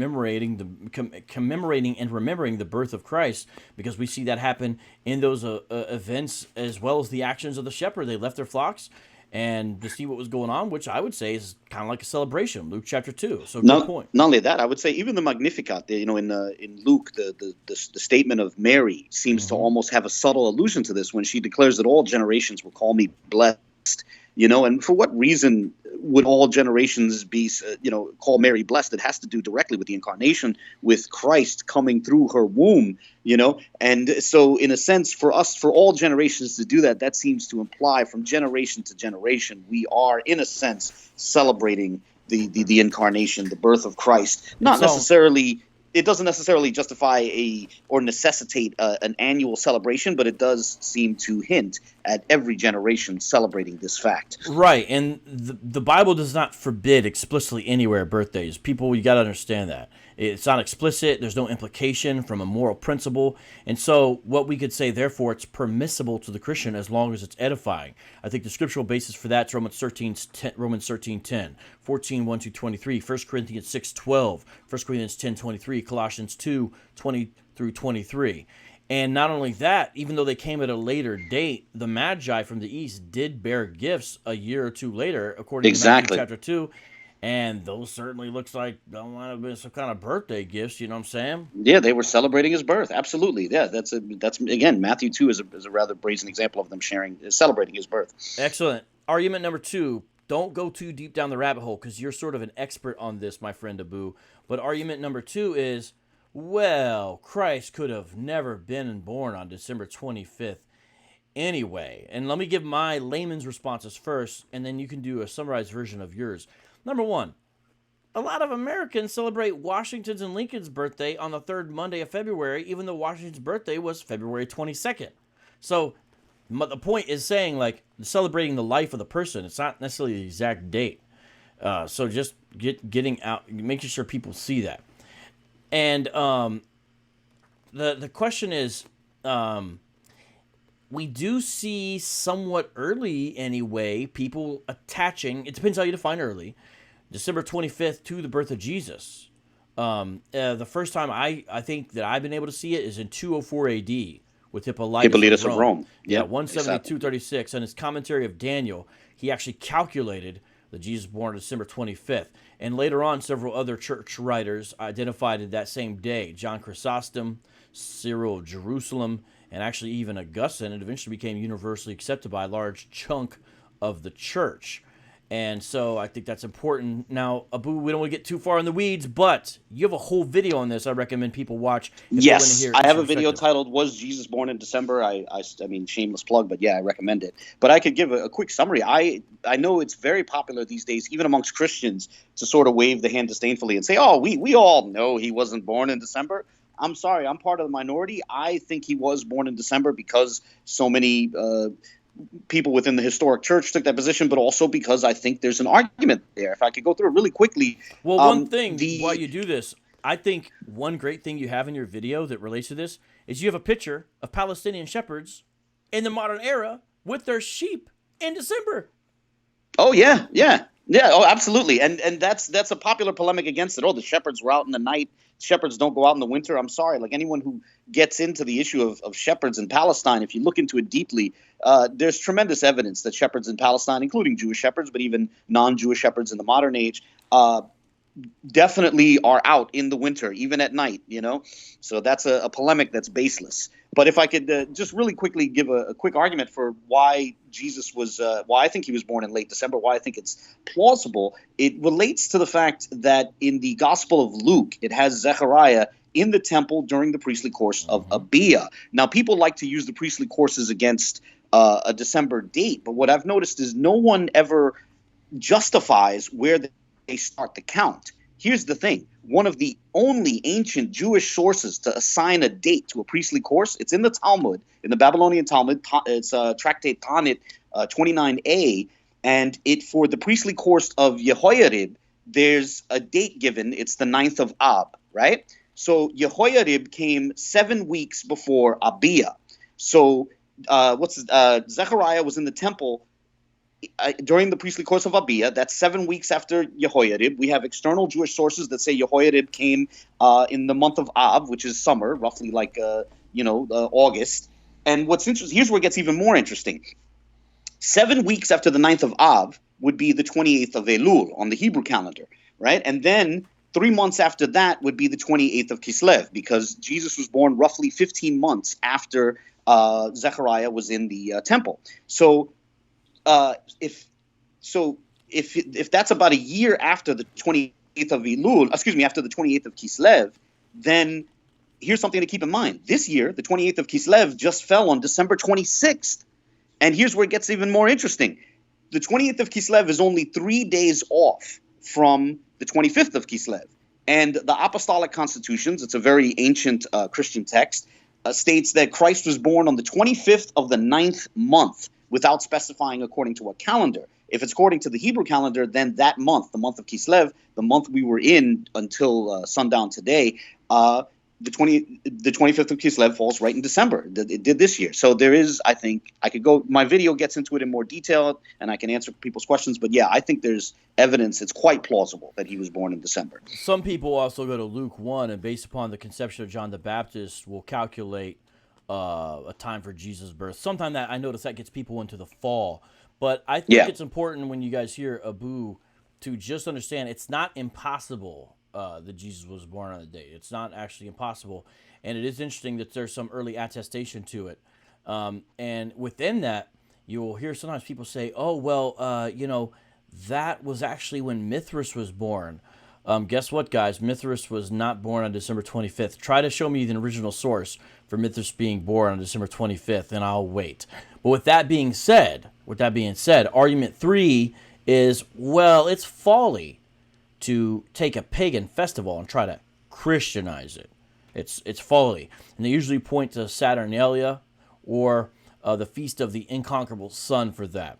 Do you want to say something about that, Abu, before I say something about that? Oh, I definitely have something to say about that. I would relate that to the and we talked about this the last time I appeared on your show. I relate that to the Prisca Theologia, this idea that there was an ancient precursor to the Christian faith that sort of existed in antiquity around the world. And here's something interesting. The Magi, the wise men in Matthew 2, they're able to know when Christ was born somehow by reading it from the heavens. And there's people that try and use astronomy to figure that out. But I think it's more significant that the reference to Christ is to Christ's birth is written into the heavens. And that means that, and not only was it written in the heavens, but non-Jews could vaguely read that. Now, I find that significant because that could explain how you could have mild parallels like Sol Invictus. You know, like, well, how could Sol Invictus have a similar date for the birthday? And the answer is they may have gotten that from reading references to the birth of Christ in the heavens or whatever their sources were. I mean, after all, Christ is called the Son of Righteousness in Malachi 4:2. You know, his face shines like the sun in Revelation. He's the one who enclothes his mother in light in Revelation 12. You know, right? Excellent. And also, I want to challenge the popular notion that it was a Christianization or replacement of a pagan holiday. Now, it's possible, and I have something to say about that. It's possible that there's some element of truth to that. However, I'm going to read now from an article that I sent to you, Abu, at biblicalarchaeology.org, which is sort of a moderate kind of site that hosts different kinds of opinions. It's not sort of a conservative evangelical publication. I'm going to read from the article here, which I think is fascinating. Despite its popularity today, this theory of Christmas origins has its problems. It is not found in any ancient Christian writings, for one thing. Christian authors of the time do note a connection between the solstice and Jesus' birth. Now, that's important, but that's not the same as saying a pagan festival. Understand that, guys? Solstice is just something to do with the sun in the position, all right? The church father Ambrose, 339, 397, for example, described Christ as the true son who outshone the fallen gods of the old order. So even if it was based upon a pagan idea, it's clearly a subversion and a kind of a triumphalistic replacement, if that's the case. But I'm saying it's not clear that that is the case. But early Christian writers never hint at any recent calendrical engineering. They clearly don't think the date was chosen by the church. Rather, they see the coincidence as a providential sign, as natural proof that God had selected Jesus over the false pagan gods. It's not until the 12th century that we find the first suggestion that Jesus' birth celebration was deliberately set at the time of the pagan feast. Do you hear how late that is, guys? That's a medieval era. A marginal note on a manuscript of the writings of the Syriac biblical commentary Dionysius Bar Salibi states that in ancient times the Christmas holiday was actually shifted from January 6th to December 25th, so that it fell on the same date as the pagan Sol Invictus holiday. In the 18th and 19th centuries, Bible scholars, spurred on by the new study of comparative religions, latched onto this idea. And that's where a lot of this bad zeitgeist stuff comes from, you know? They claim that because the early Christians don't know when Jesus was born, they simply assimilated the pagan solstice festival for their own purposes, claiming it as the time of the Messiah's birth and celebrating it accordingly. From the mid-4th century on, we do find Christians celebrating From the mid-4th century on, we do find Christians deliberately adapting and Christianizing pagan festivals. So they're saying, so they're showing both sides of the argument here. I hope everybody understands what's happening with this article, which is a great article. A famous proponent of this practice was Pope Gregory the Great, who in a letter written in 601 to a Christian missionary in Britain recommended that local pagan temples not be destroyed, but be converted into churches. Now that's just a structural thing. You know what I'm saying? Even today, a lot of mosques, sadly, and I know several cases here in Phoenix, are built from they bought an old church and renovated it, and the old church becomes a mosque. In fact, Elton Simpson attended such a mosque. It was an old church right off the I-17 freeway here in Phoenix, Arizona. So that's not really a big deal in my opinion, but be converted to churches, and the pagan festivals, now here's the meat of it, be celebrated as feasts of Christian martyrs. At this late point, Christmas may have well acquired some pagan trappings. Notice that some of this we have to speculate because the sources are not as clear as people often make it seem. But we don't have evidence of Christians adopting pagan festivals in the 3rd century, at which points dates for Christmas were established. The point is, Christmas had already been given oomph as far as the church went, as far as this date, before you see people saying, well, let's do some of this. Because notice, we talked about 204, now we're talking about 600. This is 400 years difference, right? You guys see that? Thus, it seems unlikely that the date was simply selected to correspond with pagan solar festivals. The December 25th feast seems to have existed before 312, before Constantine and his conversion at least. As we have seen, the Donnas Christians in North Africa seem to have known it from before that time. Furthermore, in the mid to late 4th century, church leaders in the Eastern Empire concerned themselves not with introducing a celebration of Jesus' birthday, but with the addition of the December date to the traditional celebration of January 6th. Now, you can find this. It's a fantastic article on biblicalarchaeology.org, sometimes abbreviated BAR, and it's how December 25th became Christian, and it's heavily sourced. So I'm just reading the article, but the article has all the primary sources, meaning directly from them, the primary sources. Now, with that being said... Well, actually, can I say one thing about the date also? Yes, there's one real quick thing. In John 10, there's a reference to Hanukkah, right? Now, if you look into the earliest sources to mention Hanukkah are the texts called Maccabees, First Maccabees and Second Maccabees. The fascinating thing is it comes up in First Maccabees chapter 1, and it comes up again in Second Maccabees chapter 10, that Hanukkah fell on the exact same date as the Gentiles profaning the sanctuary. So there was an event where part of the altar in the temple was profaned by the people who were oppressing Israel at the time. And then Maccabees, the book of Maccabees, the earliest source to reference Hanukkah, to record the establishment of that festival, mentions that the feast was set up on the exact same day as that pagan profaning of the temple. So it reverses what was done.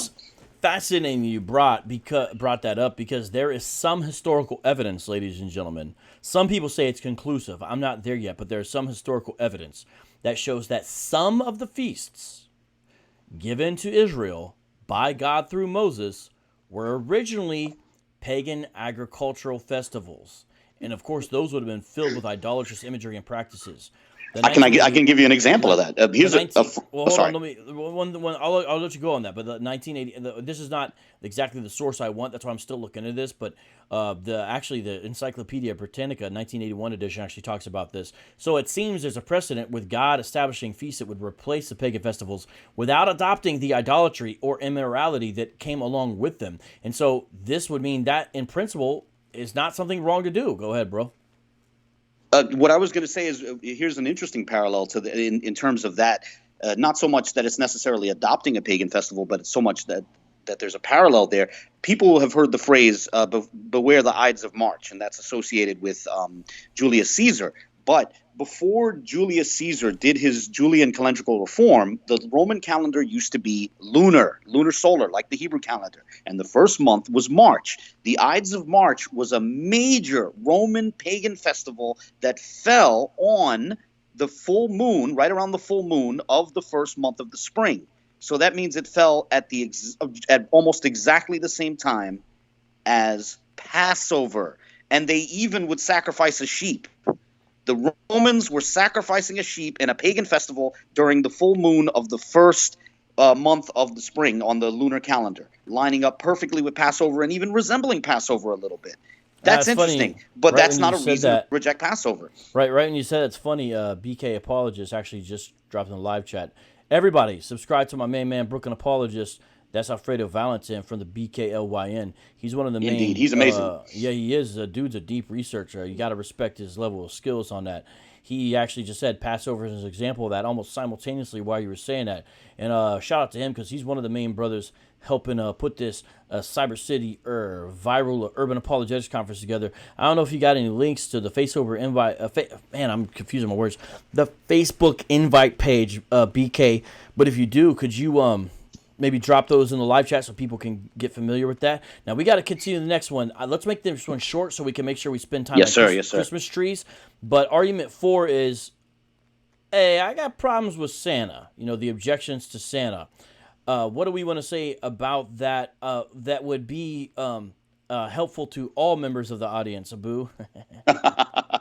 Okay, the only thing I'll say about Santa is I think it's really cheap when people strike out at Santa because there is nothing about the Santa Claus stories, which are just playful things for children at this point. There's nothing about them that's essential to the Christian feast, and to the feast that is Christmas, the Feast of the Nativity. It's a folk accretion that you can, if you have a problem with that, you can still have the feast without these playful, childlike Santa legends, And I mean, it would be analogous to some of the silly stuff that's associated with Hanukkah today, like Hanukkah bushes or, Hanukkah stockings. You can see these in markets now. But, those aren't essential to Hanukkah. And you have other stuff like that, silly things that are associated with Purim, which is a biblical holiday.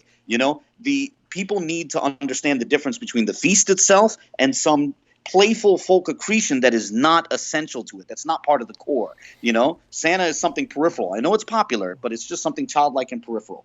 Yeah, so Santa in his current form is a mythical figure endowed with godlike attributes. He sees you when you're sleeping, sees you, all that. So he's a.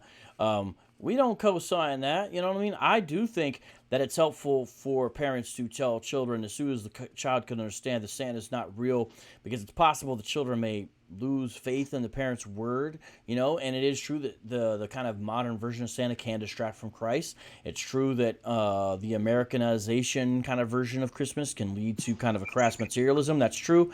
But the original Santa Claus perhaps may be Saint Nicholas, a Christian bishop in the 4th century who almost certainly attended the Council of Nicaea, and there's strong tradition that he did show unusual kindness towards children. That can be all good. Mm-hmm. And so, I think that's good. And we can talk about it this way. The reason he sort of can exist as this fairy kind of symbolism, you know what I mean, of Christmas is because he gives gifts. Why?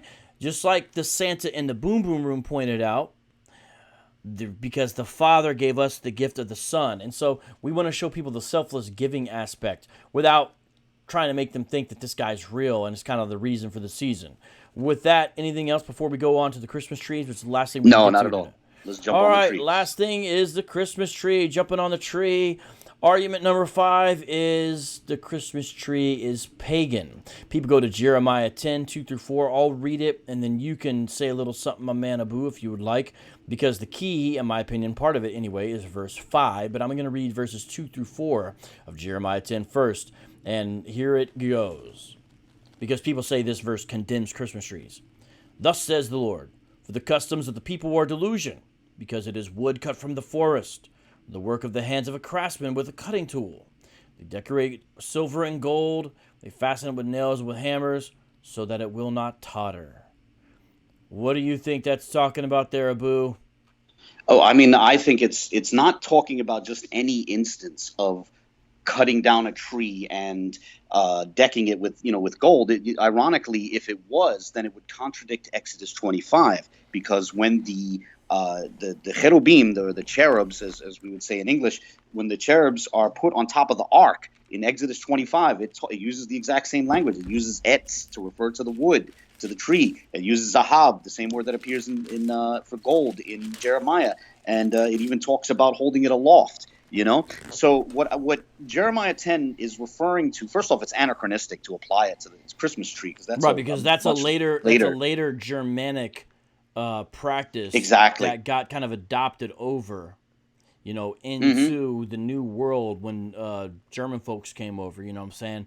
So it's not essential, and even it seems like their symbolism a lot of times seem to be Christian. What they were looking at it is my understanding. Some people say, absolutely. It's Druidian, but I don't know about that.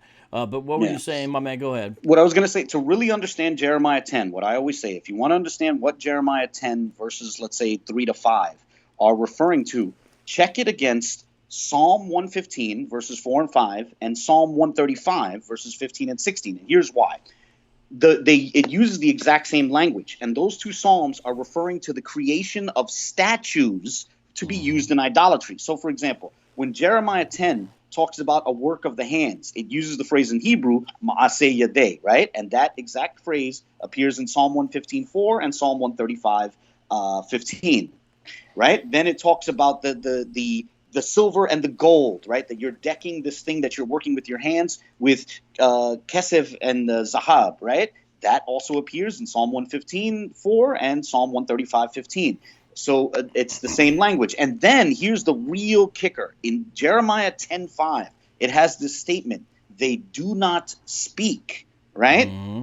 Now, that exact same phrase, lo yedaberu, right? They do not speak, appears in Psalm 115:5 and Psalm 135:16. But what it's more clearly says is they have mouths, but they don't speak. Now, Jeremiah leaves out the part about explicit reference to the mouths, but the reason why it's saying they do not speak is because it's referring to statues that have mouths. And you can see that if you read Jeremiah 10 together with the 115th Psalm and the 135th Psalm. Yeah, excellent point. You got to compare it to Jeremiah 10:5. Like a scarecrow in a field are they, and they cannot speak. Who expects Christmas trees to speak?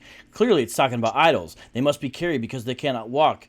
Yeah, why would we think they walk? They don't have legs. They must be carried because they not walk. Do not fear them. Why would you fear a Christmas tree? For they can do no harm. Why would you think they could if it's a Christmas tree? Neither can they do any good. It's not talking about that. Not only that, there's a parallel passage in Isaiah 40 that I think it's clear that it's the same sort of thing that Jeremiah has in mind. Listen to this, verses 18 through 20. To whom then will you liken God, or what likeness will you compare with him? As for the idol, a craftsman cast it. A goldsmith plates it with gold, and a silversmith fashions chains of silver. He who is too impoverished for such an offering selects a tree that does not rot. He seeks out for himself a skilled craftsman to prepare an idol that will not totter. You guys catch that? Do you notice that? So this is not what this passage is about. So I'm trying to understand why people go here when, first of all, Christmas trees didn't exist at this time. Number two, no one worships Christmas trees, even in the modern era. Number three, this is talking about idols. And number four, there's other parts of Scripture that could contradict if you're going to apply it that way, such as what man Abu just pointed out. Anything else to say for that? Because I think that's very important. Oh, yeah. Well, here's the question.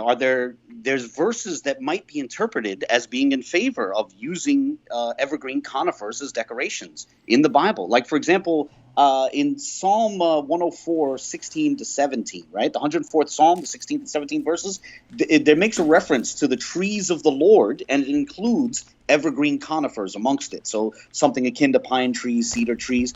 Also, Isaiah 60, the 60th chapter of Isaiah, 13th verse, it uses a couple of different words to refer again to evergreen conifers and talks about them being employed to beautify the sanctuary. That's in Isaiah 60:13, verse 13 of the 60th chapter of Isaiah. And I find that beautiful because whenever I see a Christmas tree in church, that's exactly the verse I think of. When you go in certain churches, they'll have a Christmas tree. And I think of that these evergreen conifers will be used to beautify the sanctuary. That's Isaiah 60. Also, Isaiah 55:13 states that evergreen conifers will be part of an everlasting sign.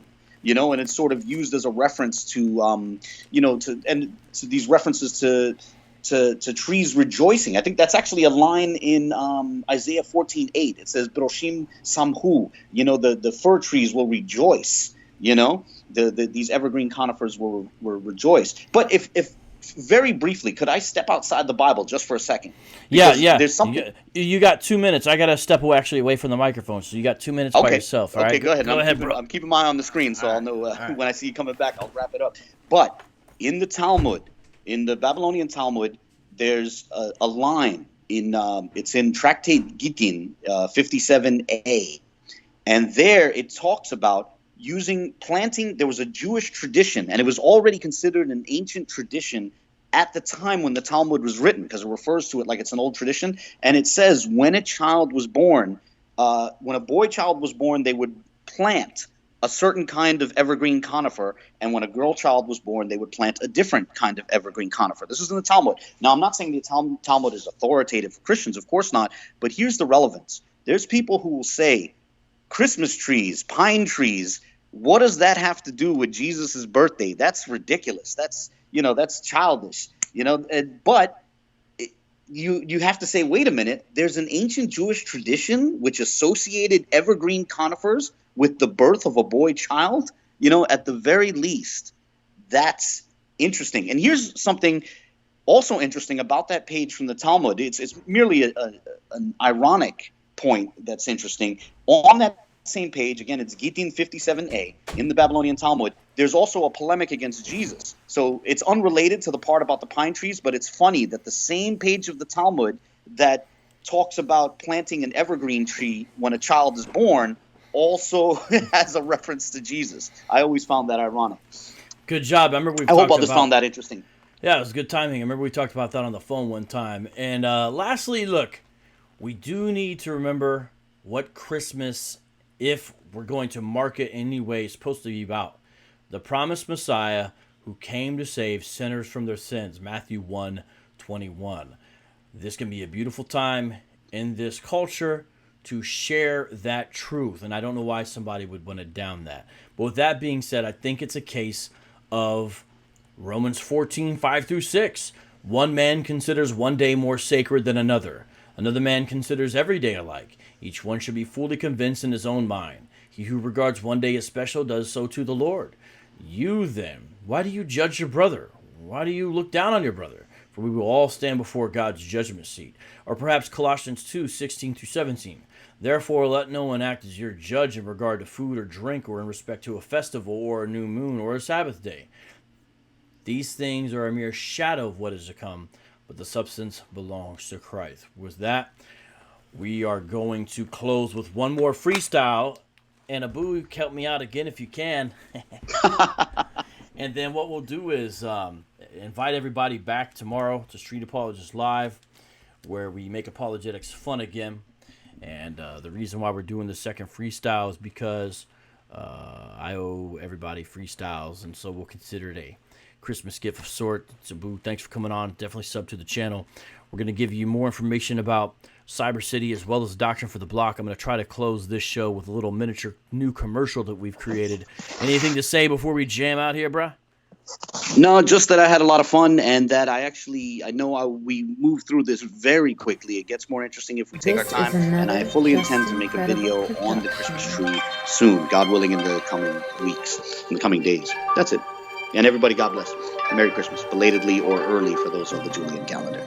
All right, excellent, man. God bless you, homie. There we go. He's gonna close with a freestyle.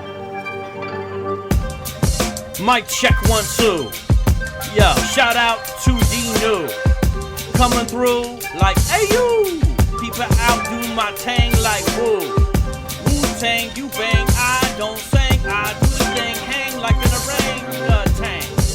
And I be spitting slang. Vocab Malone, I be like, dang. When I hear a nice verse in a cipher, kick it. Yo, I hear silence like a cricket. When the wicked hear the Bible quoted. Grab the gun and then I unload it. Explode it. I'm speaking in a simile, maybe metaphor. So give me some leeway. It's an artistic license. The Bible is a gun and it's like a rifle. Rifle with the kick on the shoulder. People out now where they getting colder. Jesus Christ, yo, he be the holder of the whole world. Maybe the globe. Say it anyway. Yes, it is circle. That I knew that like my name was Urkel. That's a sad movie called The Color Purple. Watch something happy during the circle cipher of the Christmas movie. Beats kinda dope, and now it moves me to spit a nice free verse. People out now, I don't need a nurse, but the beat is sick, so I will spit. See my old dog back there, he sits. Got to rip, Yoda's in the back, so don't set trip. He's a backpack like Dagobah. Luke be flipping when he's learning the hurrah of the Jedi. Pow, where's Vocab Malone spit for Al? Airs, kinda so funky, need a shower. Hello, how you doing? I be like Bowser at the end of the level. I'm Super Mario jumping over the devil. Maybe Luigi, give me Luini. Yes, indeed. Now try not to be a weenie like Anthony Weiner. See that video yesterday, sir, about David and his cousin. Yes, indeed. Call me B, cause I'm buzzing. Busy B, black and yellow. A boo in a live chat. Hello, mellow fellow. Yes, indeed. I say hello. Here we come again, going to hell no. Oh well, so I got the soul. Here we go again, no Tootsie Roll. That's not my dance. People out now need an ambulance. When I fell off a tower in France, make a dumb joke, it never happened since. Never happened. Now I'm rapping, the guns are flapping. I got a cap in. It's backwards to cut the back wind. Spit the back bird, Black Panther Aspen. Aspen climbing the mountain top. He is the fountain, he will not stop. Bringing the living water. Give it to everyone, sons and daughters. Yeah, now I'm just like an otter. Swimming in the ocean, call me Jabba. Why? Cause I chill in a hut. Don't really know, I'll kick your butt. That's an old saying, I'm just playing. Now I'm freestyling, displaying these skills on the microphone. I'm Vocab Malone, I spit this home from my dome. Once again it's on Phoenix, Arizona. Cut it up like I was Roselle. With the roots not going to hell. I can spell, so they call me Vocab. Peace out, buddy. Tomorrow I'll come back. Alright, we make apologetics fun again, ladies and gentlemen. Shalom to everybody. Good times. Check out this teaser. Peace. But as for you, teach what accords with sound doctrine. Show yourself in all respects to be a model of good works, and in your teaching show integrity, dignity, and sound speech that cannot be condemned. With sound doctrine.